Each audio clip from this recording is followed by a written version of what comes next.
let's talk about silly season.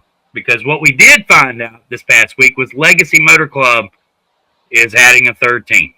And that's going to set off a set of dominoes that creates what we call silly season. Thank you, J Ski, for coming up with that terminology 20, 30 years ago, whatever it was when J Ski initially launched. That was the silly season site. And since then, we've literally celebrated silly season the start of every season. So that just tells you that in racing, silly season is all year long. So don't be surprised 5 races in, we're going to talk about silly season because what this domino effect does, where does Legacy get the charter from? Legacy charter gets the charter from Rick Ware Racing. Where is the Rick Ware Racing charter? Oh, it's over at RFK. So, RFK has 3 drivers. They only own 2 charters. The third charter is leased through Rick Ware Racing. That charter has now sold to Legacy. So there's 2 questions here with that. How does Roush Fenway Keselowski have 3 teams next year with only 2 charters? And who is going to be in that third charter for a Legacy Motor Club? I know, Taz, you ready to go. Let's go. So, my guess, you bring up the Rick Ware thing, and the only thing I can think of is, and there was a rule, if you guys remember, with the Live Fast BJ McLeod Cup team that was running full-time with a charter, there's, unless this Evergreen charter thing changed the previous charter rules and agreement that was put in place, last I remembered, you have to finish top, like, I want to say 30 for like 3 years, 3 or 4 years straight. Or no, if you don't finish top 30 in like 3 or 4 years of having a charter, you got to drop the charter or something like that. Like I said, I don't know if that part has changed since this new Evergreen charter deal and the court ruling filed out. But anyway, Live Fast Motorsports with BJ McLeod, they struggled to finish in that top points range that they were supposed to be in to keep their charter. And that makes me question, where has this charter for Rick Ware Racing finished? But then again, as you mentioned, Chris, there's that little plot twist of RFK's charters at RFK, so that may be keeping Rick Ware afloat. I don't know.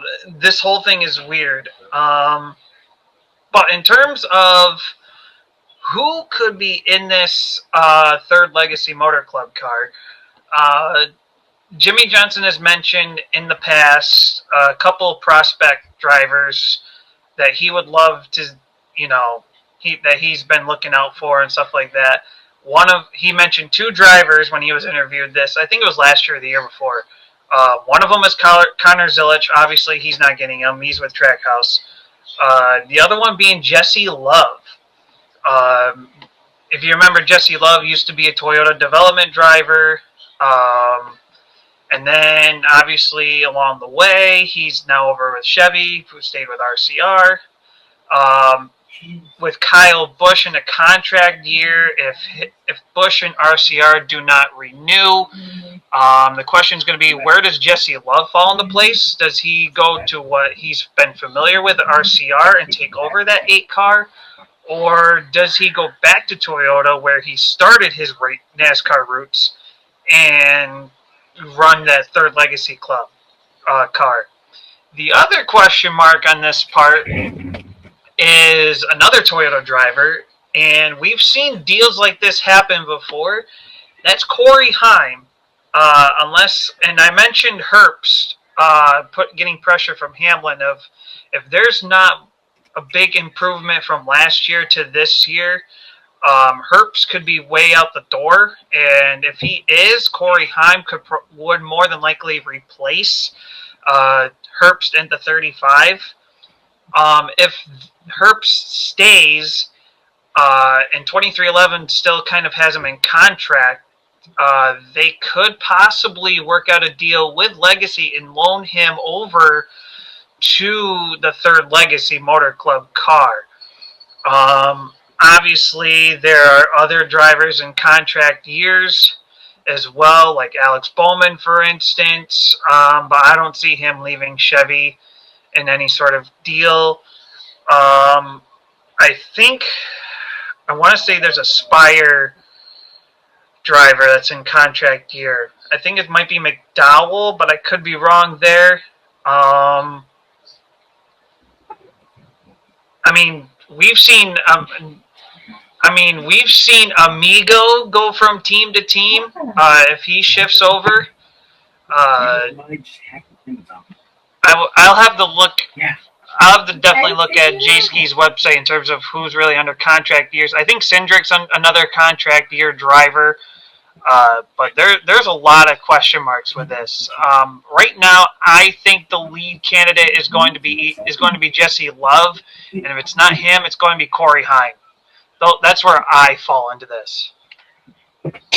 So what happens to either Chris Buescher or Ryan Preece at this point then?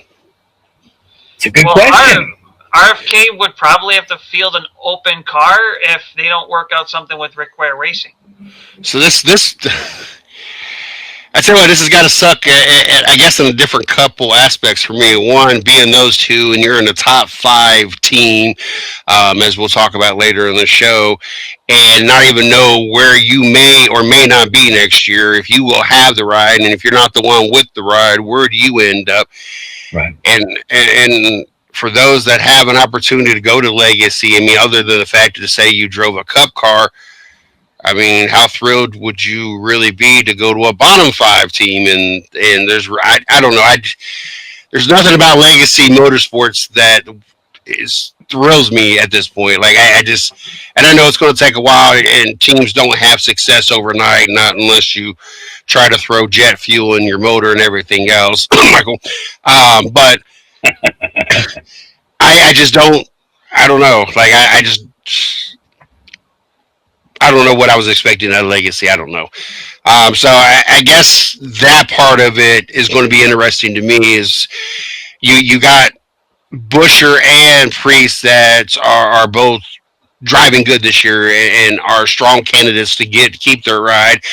Who gets it? Who does it? I mean, what's the contract situation on both of them? And does someone, have to take a lesser ride and go run in the O'Reilly series? And is that a setback? Is that a draw the straw situation? Like, I don't know. It would just be sucked to be in that situation, especially when it looks like your team as a whole is looking really good so far this year. And then who's going to be whose legacy going to get? And if it's Jesse Love, it'd be rough to go from a top O'Reilly team, and I know we have drivers that do it all the time, but it's really got to suck to go from a top O'Reilly team to a bottom Cup team. Like, that's just a whole different mindset. But that'll definitely be interesting. Imagine how Connor Zilich feels right now, who supposedly went to a top tier team but is running somewhere at the back of the cellar. Looking for the ultimate way to represent your team? Welcome to the 110 Sports and Collectibles Company. We are a veteran-owned business that takes pride in bringing the best in officially licensed merchandise. From the NFL and MLB to the NBA and college sports, we've got your fan cave covered. Visit us at any of our 4 locations. Find us in Monroe, West Milton, Hocking Hills, and Lancaster, Ohio. Can't make it in? Shop our full collection online at the 110 Sports and Collectibles Company. Make sure you follow us on Facebook and Instagram. There is only one nation, the 110 Nation.